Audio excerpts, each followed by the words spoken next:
Bonjour à tous, aujourd'hui je vous présente le jeu Trio. Nous sommes sur une vidéo d'explication un petit peu différente de ce qu'on voit habituellement, c'est-à-dire que là on a fait un travail sur le jeu au service de l'inclusion chez Waka Waka. J'ai l'habitude de travailler avec des personnes qui ont des troubles de la mémoire. Et donc j'adapte très régulièrement le trio pour justement aller stimuler cette mémoire qui peut être défaillante. Alors, en quelques mots, ce jeu, il est noté qu'il se joue à partir de 7 ans. Avec les adaptations que je propose, on peut tout à fait l'envisager un petit peu avant 7 ans et tout à fait après. C'est-à-dire que ma doyenne a 101 ans et elle me le réclame très souvent et ça fonctionne très bien.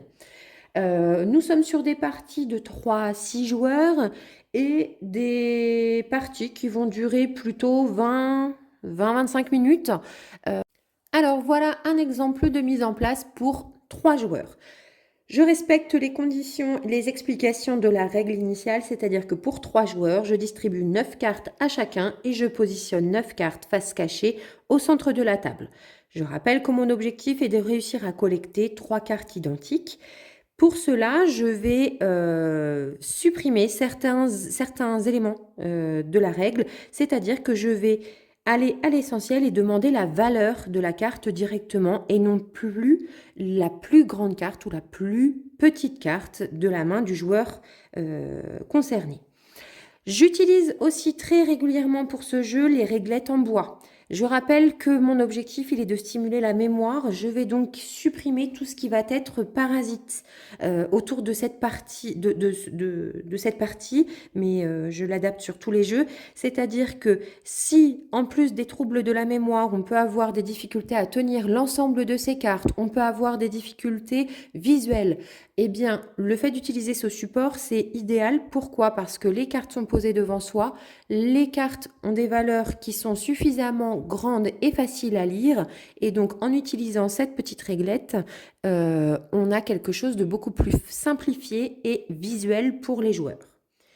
Comment je procède? Je vais donc, comme je l'indique, supprimer certains éléments de la règle, mais je vais aller à l'essentiel, c'est-à-dire essayer de rassembler 3 cartes identiques. Pour ça, je vais demander au joueur de poser la carte qu'il souhaite retrouver au centre de la table. Je commence donc à jouer et je cherche à récupérer le 11.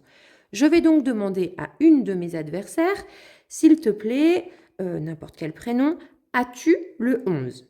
Si elle l'a, tant mieux, elle me le donne. Je vais donc devoir continuer à jouer et essayer de trouver la troisième carte. Si elle ne l'a pas, tant pis, je récupère ma carte et nous passons au joueur suivant.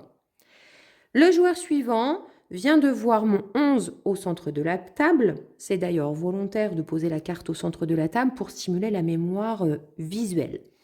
Donc le joueur vient de voir le 11 au centre de la table, il va donc poser son 11 et profiter pour me demander, avec la forme évidemment, on va ainsi stimuler le langage, se rappeler des prénoms de ses adversaires, et donc ce joueur va donc me demander le 11, je vais donc lui donner, et ce joueur va pouvoir continuer à investiguer, soit en demandant à son adversaire, soit en retournant une carte au centre de la table, soit en continuant à me demander.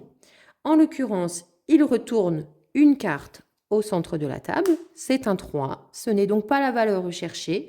Nous la laissons visible ou pas, selon la difficulté des joueurs autour de la table. Il m'arrive de laisser les cartes du centre de la table visibles. Sinon, dans certains cas, je fais un petit challenge et je les retourne, ce qui a permis quand même à l'ensemble des joueurs de voir quelle était la valeur et d'essayer de retrouver, de retravailler cette mémoire.